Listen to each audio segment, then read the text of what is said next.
Marco Pinheiro é o nosso entrevistado a partir de agora. Jornal da FAM. Entrevista. Bem-vindo mais uma vez aos estúdios da FAM FM, Marco. Bom dia. Bom dia, Narciso. Bom dia, ouvintes da FAM. É sempre uma satisfação. Satisfação toda nossa. E você de manhã cedo, numa segunda-feira, incendiando o mundo político de Sergipe, rapaz. Tentando esclarecer o povo daquilo que acontece e a gente não fica sabendo muitas vezes, né? Depende da imprensa acompanhar bem de perto, com os olhos abertos, para levar essa informação sempre. Marco, empresário, a SESI, qual a expectativa para este final de ano? Como é que estão os preparativos aí? Temos o Natal iluminado entregue à sociedade aracajuana, a movimentação no centro já muda um pouco no turno da noite. São boas as expectativas para esse final de ano? Muito boa, Narciso. Se você me permitir, eu gostaria de iniciar nosso bate-papo, nosso encontro, mandando um abraço para o doutor Albano Franco, Sim. aniversariante do dia, um governador reconhecido na nossa história, do nosso estado, como um governador altamente democrático, democrata, o homem que governou para todos no seu governo. Portanto, eu mando aqui um abraço para o doutor Albano Franco. As expectativas são as melhores possíveis, porque nós estamos finalmente vencendo essa fase dura que passou o mundo, passou o Brasil e passou Sergipe, com a pandemia, onde tivemos interrupção dos negócios, fechamento de empresas, milhares de empregos se perderam, nós temos aí uma alta de inflação no mundo, nós temos aí um desabastecimento em função das paradas das fábricas e de toda a logística que foi afetada. Obviamente isso trouxe um desconforto pós-pandemia. Mas a esperança é uma coisa muito importante, o brasileiro é muito forte nisso. Eu tive sábado a honra de estar acompanhando o deputado federal Lécio Oliveira e todos os diretores da FEComércio, os parceiros que fazem lá o Natal Iluminado, e a gente viu a praça completamente cheia, tomada de muitas luzes, de muita esperança, de muita gente. Um projeto que começou pequenininho, um projeto que começou com uma coisa que eu deveria dizer aos sergipanos, que sejam mais otimistas, né? Às vezes a sociedade sergipana reclama muito. É como você colocou, reclama de quem faz e reclama quando não está fazendo. Isso às vezes desanima. Mas lá esse é incansável, um empreendedor, ele sabia que Sergipe tinha condição de entrar no roteiro e começando um grande projeto. Quem sabe daí os demais entes não começam também a dar a sua contribuição e se somando a um projeto. Então o Natal Iluminado vem de maneira magnífica, com a programação extraordinária, e agora o comércio, né, fica feliz e precisa agora abrir até mais tarde, precisa ser melhorado, com certeza já deve estar sendo providenciado pelo secretário João Eloy a melhoria da segurança na região, para poder estacionar, mas que assim foi muito bem recebido e a expectativa de melhora é grande, né? A gente sabe que é um período que se vende mais para compensar os meses que são mais fracos, e também muitas vezes todos aqueles empregos temporários que são contratados na época, eles acabam ficando depois, e isso melhora muito os nossos índices de emprego. Em termos de números, tanto da geração de empregos quanto de vendas, o que é que a gente pode apresentar para a sociedade? Qual é a expectativa? Veja, as pesquisas da CNC, as instituições que fazem essas pesquisas nacionalmente, estimam um crescimento de 2% a 5%. Mas comparado ao quê? Comparado ao ano passado, que não foi um ano ainda muito bom. Muito bom, nós estamos ali já numa transição. Mas veja bem, sempre é importante dizer que alguns negócios melhoram, outros negócios diminuem um pouco. Então isso é sazonal, isso vai acontecendo naturalmente. Mas a expectativa é sempre boa. Para Aracaju, a funcionamento aqui do centro, né? Os associados que estão aí vinculados à SESI, quem é que regulamenta agora essa questão do funcionamento? É a prefeitura? Tem que sentar junto? Ou são os próprios empresários que podem livremente definir o seu horário de funcionamento? Isso é uma questão de fórum íntimo dos empreendedores, dos lojistas. Isso não precisa de nenhuma regulamentação, né? nenhuma intervenção do Estado quanto ao horário de funcionamento, não. Acredito que os associados da SESI e CDL precisam acreditar mais no projeto, precisam abrir as suas lojas mesmo até mais tarde, precisam investir em divulgação nos veículos de comunicação, como a FAM FM. Muito obrigado. Anunciando a seus clientes. Atendam este conselho. anunciando que estavam abertos até mais tarde. Isso é importante. Às vezes eu encontro alguns colegas do comércio, uma certa feita numa reunião, reclamando porque o projeto tinha que ser de dia, mas eu digo, não está iluminado, iluminação é à noite. Ah, mas o investimento feito, o investimento já foi feito. Agora é cada loja enfeitar a sua porta, é cada loja divulgar que está funcionando até mais tarde para melhorar o fluxo de compra, inclusive, em vez de ser concentrado no período do dia, a pessoa saber que tal loja ou tais lojas estarão abertas até às 21 horas, por exemplo.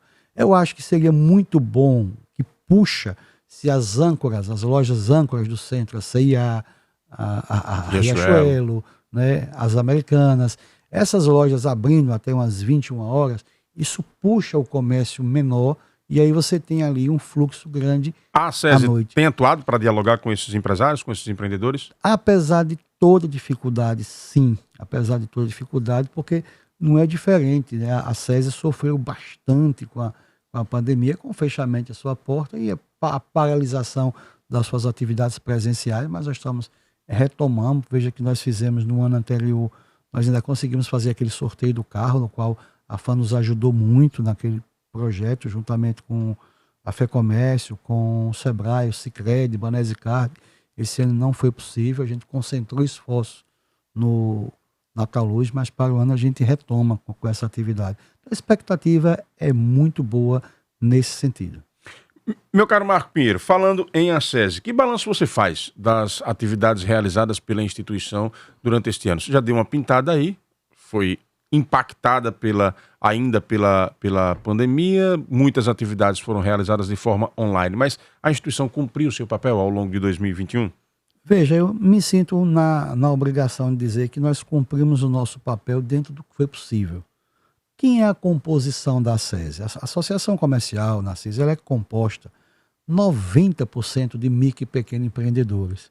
Então, esses micro e pequenos empreendedores tiveram pouco tempo para se dedicar ao associativismo. Eles foram cuidar urgentemente dos seus negócios para que não viessem a fechar as portas, né?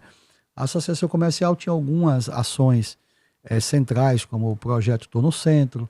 Nós tínhamos aqueles encontros mensais com grandes figuras locais ou nacionais, onde nós nos encontrávamos para fazer aquele network de negócios. E tudo isso, evidentemente, foi afetado em função de tudo isso, e nós fomos todos cuidar do nosso negócio, mas institucionalmente acho que cumprimos bastante o nosso papel quando estivemos na vanguarda, elogiando quando tinha que elogiar e defendendo outros pontos de vista, como defendemos nos decretos. Às vezes os decretos,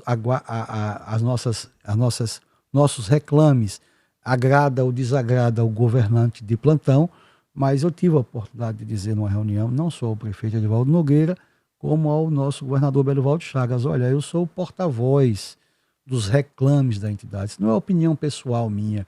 O meu negócio na área de segurança privada não foi afetado em nenhum momento nesse sentido.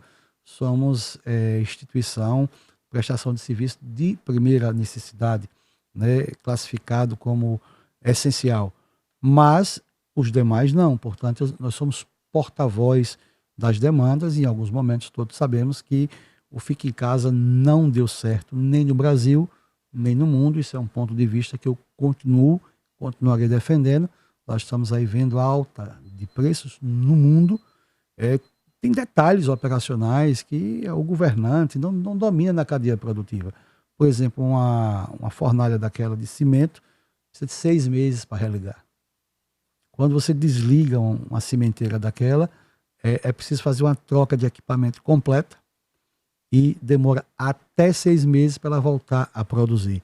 Você imagina o preço do cimento para onde foi em um momento como esse, né? Então, mas nós temos notícias boas, o país tem retomado, o auxílio foi dobrado, né, para R$400. O presidente conseguiu sensibilizar o Congresso, entender essa necessidade.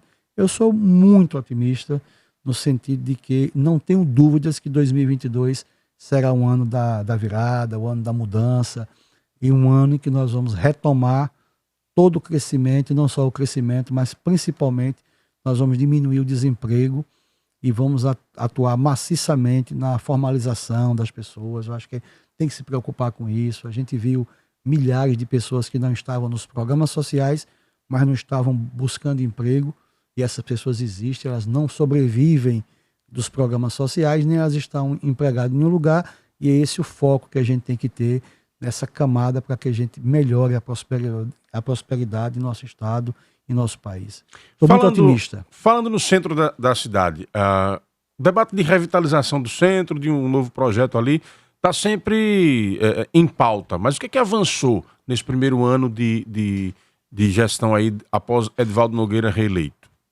Veja, nós temos visões diferentes, né?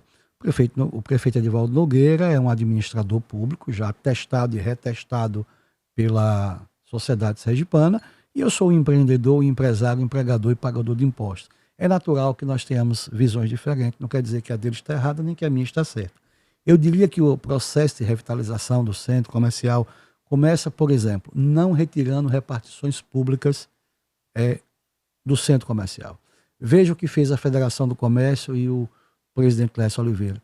Inaugurou um grande implemento voltado para o comerciário, que foi uma obra entregue agora à sociedade sergipana, lá no centro comercial, que é o restaurante para atendimento ao comerciário. Uma grande obra ali que aquilo traz pessoas para o centro. Resolver a questão do estacionamento rotativo.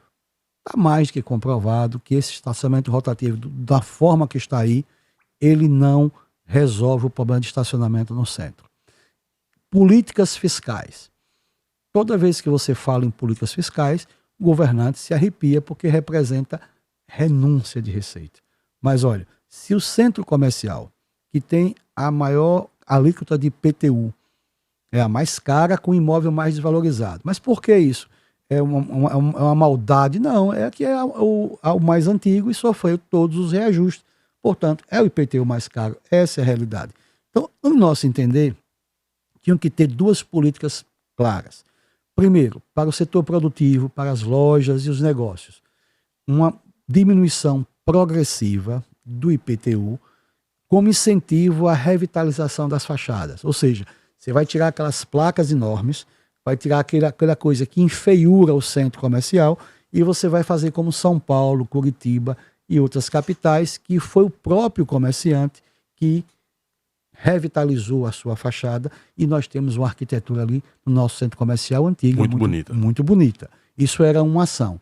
A outra ação era IPTU zero para a moradia do centro. Para voltar a ter um fluxo de moradores no local.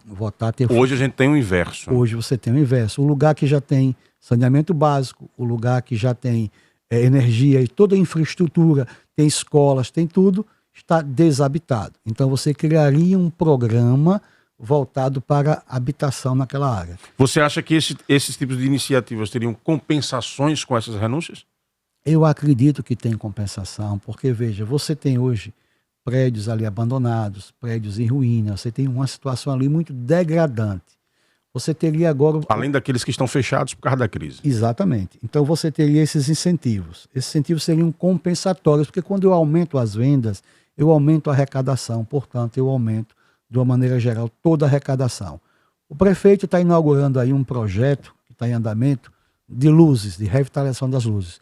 O centro precisa ser incentivado a produzir um mecanismo de iluminação moderno. Então, eu acho que o prefeito tinha que voltar a começar ali pelo centro comercial. Eu trataria da privatização, ouça bem, eu trataria da privatização do mercado.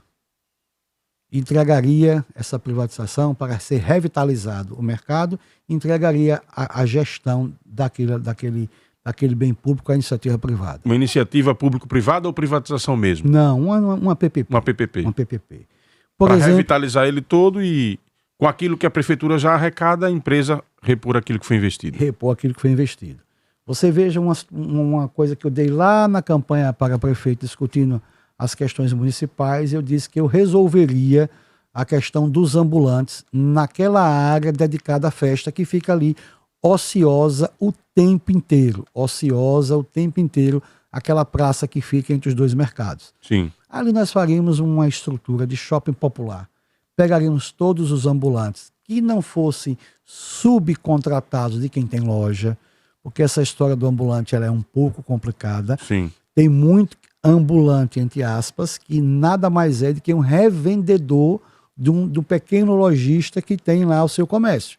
Ele pega aquelas frutas, X quantidade de frutas, sai para vender o dia inteiro, depois volta, presta conta e ganha a comissão daquilo. Aquilo é um subemprego. Nós pegaríamos os verdadeiros ambulantes e criaríamos ali um shopping popular com estrutura baratíssima que já existe. Nós trouxemos aí Elias Targilene, um especialista no Brasil, é o criador do Feirão da Madrugada. Nós entrevistamos ele, inclusive, quando você trouxe. Perfeito, então você teria uma solução ali. Veja que tudo isso eu não estou falando em milhões. Não falei em milhões nenhum ainda. Claro que precisa ser revitalizada a infraestrutura. Aquela faixa do rio ali, precisava de um belo patrimônio público ali ser revitalizado aquela área. Aí entrariam os projetos e as emendas. Mas eu repito que tem pequenas ações que você vai fortalecendo o centro comercial.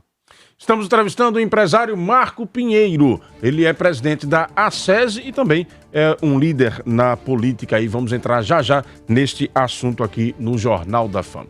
Você quer conquistar seu carro ou sua moto a partir de R$ 7,00 por dia? Na Banese Corretora você encontra planos de consórcio a partir de R$ 7,00 por dia, sem taxa de adesão e com lance embutido para ser contemplado rapidinho. A entrega é garantida, seja por lance ou por sorteio. Na Banese Corretora você conversa diretamente com especialistas de mercado sempre que precisar. Descobre qual o melhor grupo e melhor lance para você e investe de forma segura. São 7 contemplados todos os meses e conversando com os especialistas suas chances aumentam muito. Essa é a grande oportunidade de garantir sua moto, seu carro ou o que você quiser com as melhores taxas do mercado. Acesse banesecorretora.com.br/consórcios, consulte as condições, faça uma simulação grátis e aproveite. Consórcio Banese Corretora, para quem sabe aonde quer chegar. Na próxima sexta-feira, dia 26, a partir das 9h30 da manhã, a Prefeitura de Aracaju vai realizar mais um leilão de bens inservíveis. Este é o segundo leilão realizado pela Prefeitura este ano. Ao todo, são 22 lotes compostos por materiais escolares, hospitalares e de escritório, utensílios domésticos, equipamentos de informática, áudio e vídeo, além de veículos como ônibus e caminhão. Quer participar? Acesse rjleilões.com.br até às 9h30 desta quarta-feira, dia 24, para fazer o seu cadastro. Para mais informações e leitura do edital, acesse aracaju.se.gov.br. Prefeitura de Aracaju protege a vida e cuida da cidade. Meu caro Marco Pinheiro, sucessão 2022. O nome de Marco Pinheiro foi ventilado para uma possível candidatura. Marco confirmou essa intenção aqui já na outra entrevista. Como é que está esse processo? Continua esse diálogo com o agrupamento aí para ser um possível pré-candidato? Martelo batido de que cargo disputará? Não, isso é uma predisposição de servir ao nosso Estado, de servir ao nosso país, de ser um porta-voz do micro e pequeno empreendedor, defender os interesses. E o pessoal pensa que micro empreendedor é um grande lojista. Não. O cara lá do caldo de cana é um microempreendedor, você que faz seu cachorro quente, você que batalha no dia a dia para sobreviver e não tem uma política pública adequada voltada para o micro e pequeno empreendedor. Então, mas isso aí é uma conjectura, isso é uma ideia trocada com o nosso líder, político e amigo, Laércio Oliveira, uma pessoa que nos motiva muito a participar desse processo, desse engajamento. E política a gente já faz 24 horas por dia, no momento que você é líder classista, que você funda sindicato, que você trabalha voluntariamente para uma instituição como a Associação Comercial, para o Sindesp, ao qual exerci a presidência por 2 mandatos. Então, portanto, acho que a política precisa de pessoas boas, de pessoas empreendedoras, pessoas que não dependam dela para sobreviver, ou seja, que nela apenas fará o objetivo maior de Sócrates e de Platão, que é servir a sociedade, servir as causas boas do povo, porque é muito difícil para um político profissional, ou seja, aquele que tem isso como único meio de sobrevivência, ele acaba se adequando às contingências, às coisas, e é às vezes incapaz de colocar as coisas como deveriam ser colocadas e defender melhor os interesses sociais. A sociedade viu aí o parlamento praticamente neutro, fechado, parlamento municipal, parlamento estadual, muito pouco se movimentou em prol da sociedade, você não viu nenhuma iniciativa para socorrer, né, as milhares de vítimas. Falar nas milhares de vítimas é fácil. Fazer ações concretas, eu acho que deixou muito a desejar. Você, para tomar esta definição, depende da conjectura aí da chapa governista, com a posição de Laércio Oliveira indo para Senado ou para o governo? Veja, o líder do nosso bloco, a pessoa que nos inspira na política é Laércio Oliveira. Portanto, isso caminha por um entendimento, caminha por muito diálogo e, veja, e caminha até pela aceitação do setor, do desejo do setor. É como eu digo, eu parto numa posição muito independente, uma posição muito tranquila, porque não tenho como, em política, como meio de vida. E, inclusive, com algumas posições que, às vezes, o governante de plantão não entende. Eu não tenho negócios públicos, eu não presto serviço a prefeituras e eu praticamente tenho apenas hoje encerrando, em vias de encerrar, um contrato público. Eu já tive uma relação com o ente público muito forte no passado, mas há 4 ou 5 anos atrás, a nossa diretoria de negócios do Grupo Pinheiro entendeu que nós não deveríamos ter mais contratos públicos com governos estaduais, nem prefeituras municipais. Foi uma decisão administrativa. Uma decisão meramente do ponto de vista administrativo. Hoje os nossos negócios, o clube de tiro, a empresa de segurança, o centro de formação e a empresa de tecnologia têm um olhar voltado para o mercado privado e nós temos uma ação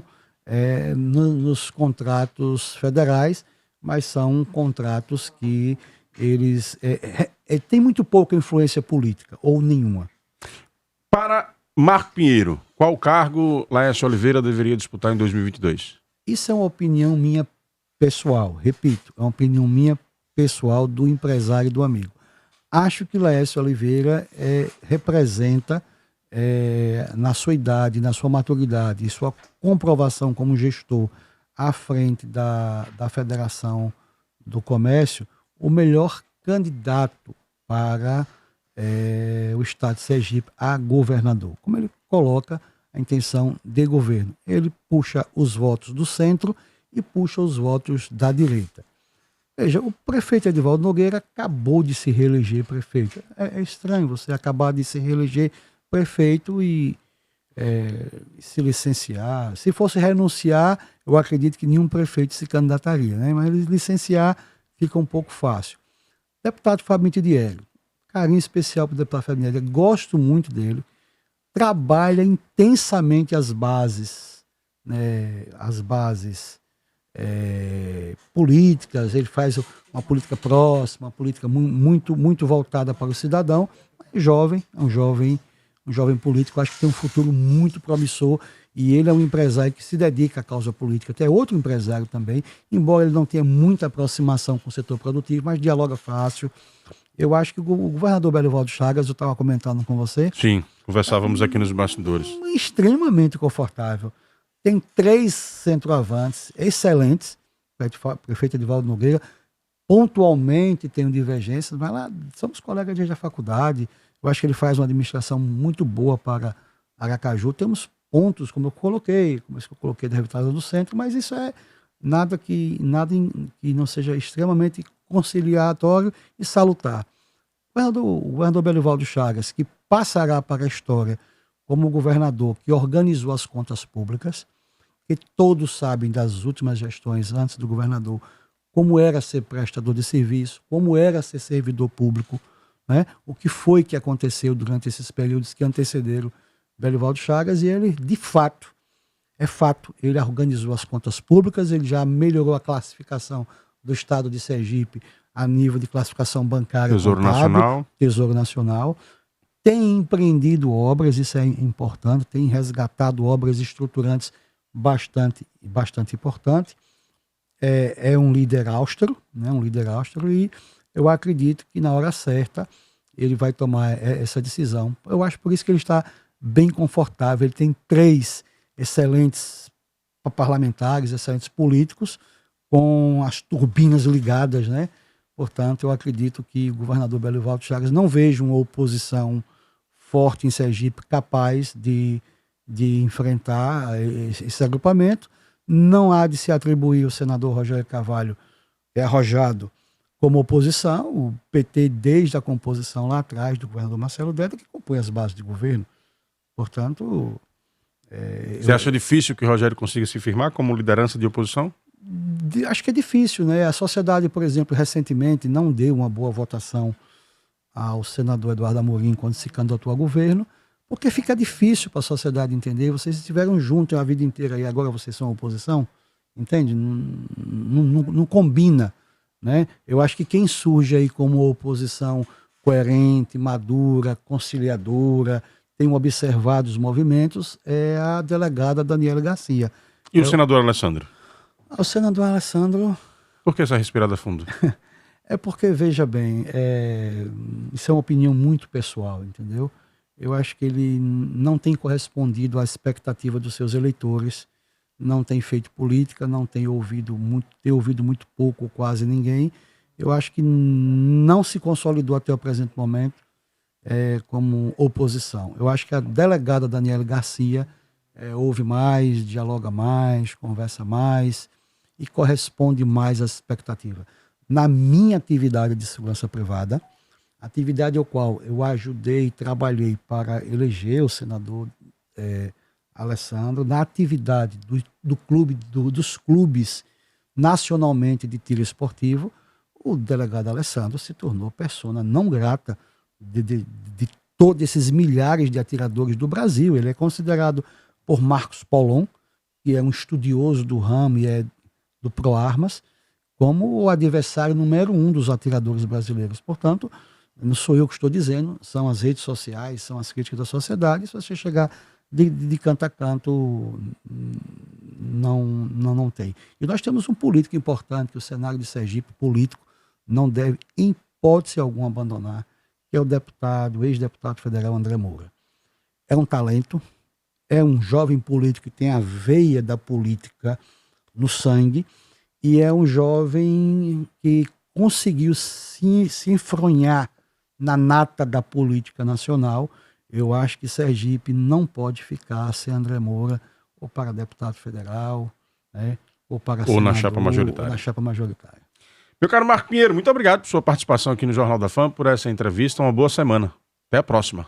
Eu lhe agradeço, ao mesmo tempo que já desejo parabéns aqui a Écio, que está chegando aqui agora, batalhador da área contábil, uma pessoa muito respeitada no setor. Mando um abraço, obrigado pela oportunidade.